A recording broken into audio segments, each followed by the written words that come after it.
Hi everyone. Pleasant good morning to you, good afternoon, whichever is most appropriate. This is Kerr, pastor of the Falmouth Garden Wesleyan Church, parish of Trelawney, Jamaica and the Caribbean. It's pretty sunshine today, the wind is very nice, we're having a wonderful time. It's my pleasure to be introducing to you via this video a little background on what has been taking place, what has been going on, and where we hope to go in the near and distant future. This particular project started approximately 7 years ago. It has been our dream from the very beginning to have it done, but because of various reasons, finances, legitimization of property, etc., ownership, we were not able to have started. I came here in the year 1993. And when we came, of course, this was a small building. The upper parts have been taken down a couple of days ago. And it used to serve the purpose of both basic school and church. It was really a challenge. The basic school would have been convened Monday, Tuesday, Wednesday, Thursday, and Friday. And on Friday evenings, they would rearrange the furniture to make sure it was ready for us to come into church on Sunday. On Sunday evenings, we would take down and rearrange so that the basic school could come in on Monday. Well, needless to say, as long as you're working with people, there'll always be conflicts. Sometimes the basic school did not get the furniture ready for us on Sundays. Sometimes the church did not get the furniture ready for the basic school on Mondays. So we had disagreements, we had challenges there. It was really my dream and desire to have the school taken out of the church.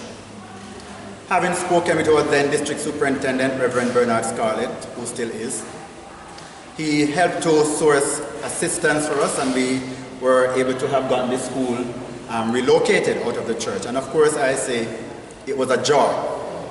The school has grown very significantly since, and to God we give the glory.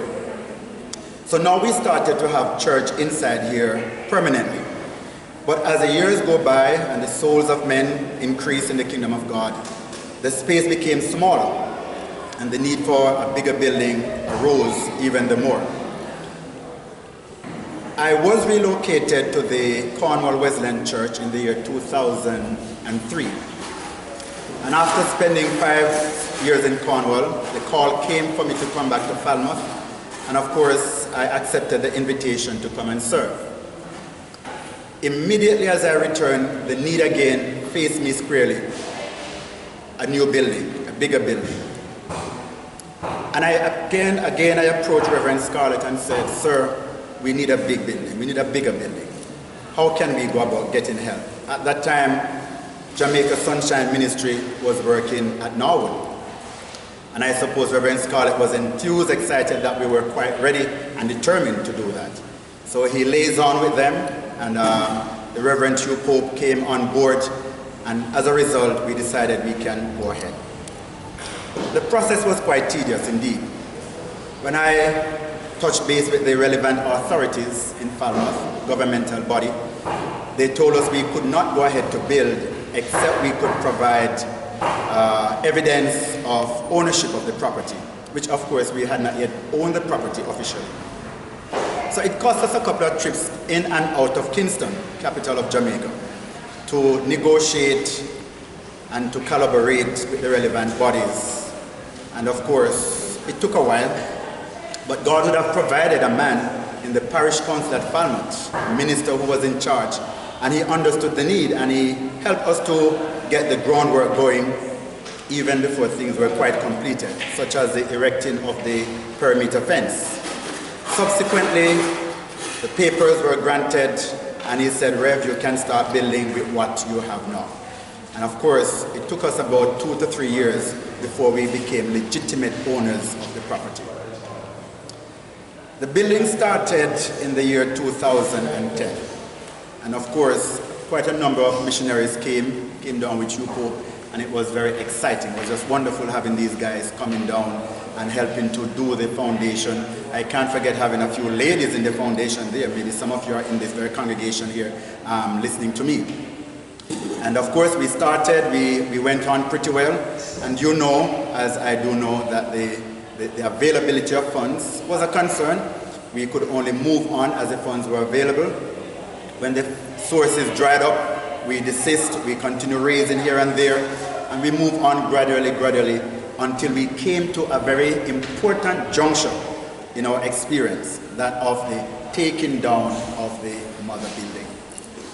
I must say to you, however, that earlier on, a few friends came to take down the building, including my very good friend Woody, but I had to ask them not to go ahead to do that, because this building here, this small structure that was here, meant so much to us, and we did not think we could have taken it down without spending some time to reflect, give God thanks for it, because it has really touched the lives of many, many people.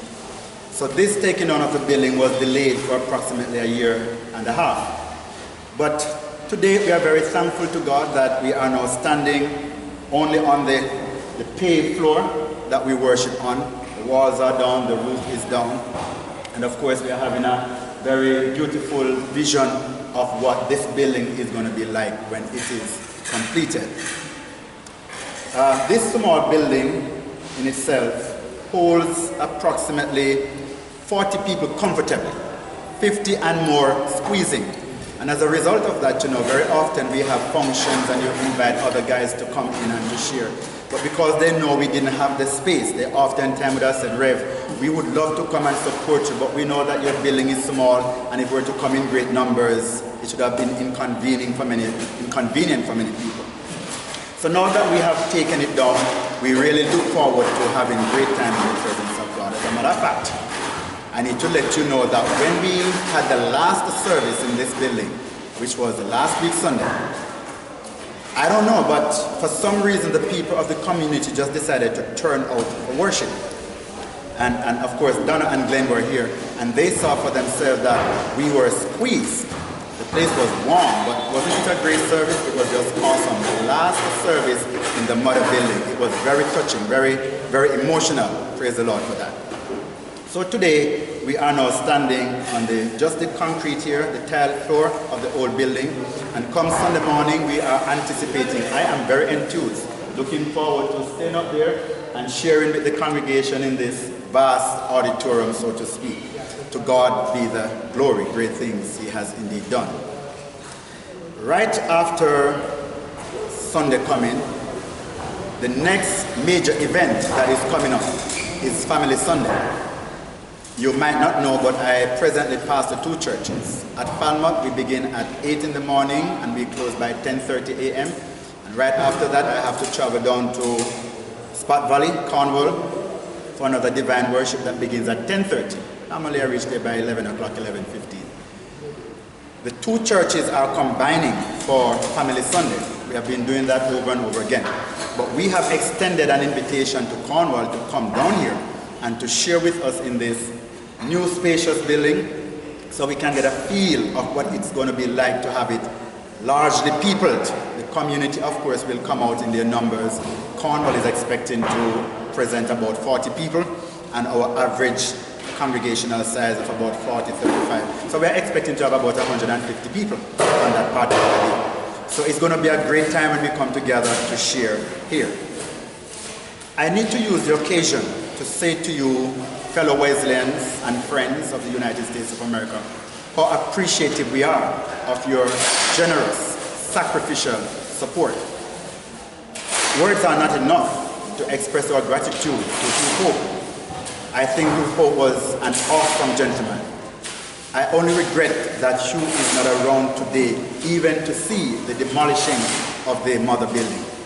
But Hugh has been very great. With his team, of course, along with Sister Pope, we want you to know that we deeply, deeply and sincerely appreciate all that you have done, all that you're doing, and all that you hope to do.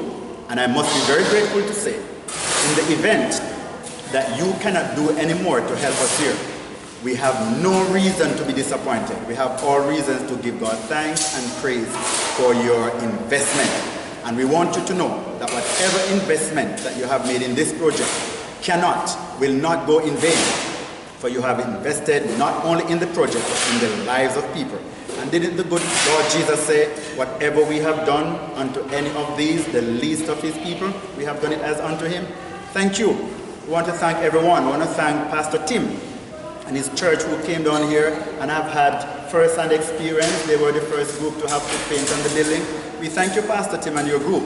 We really appreciate you. We thank Woody for coming. Woody has been very instrumental, very, very concerned, and very detailed. And we have no problem with that. We just believe that we ought to collaborate to have the work being done properly. Thank you all. Donna and Glenn, in our opinion, are two angels sent to us by God. And I hope nobody gets jealous over this.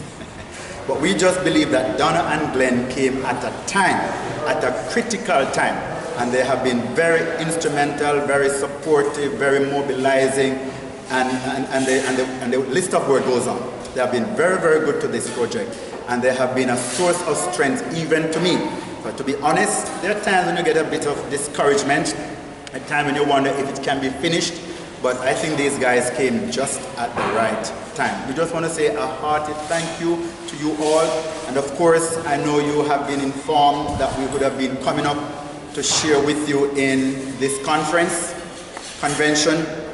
We look forward towards it with all our hearts, but unfortunately it's not to be. But nevertheless, I suppose God's timing is always best. You might want to know what would have necessitated our absence at this conference.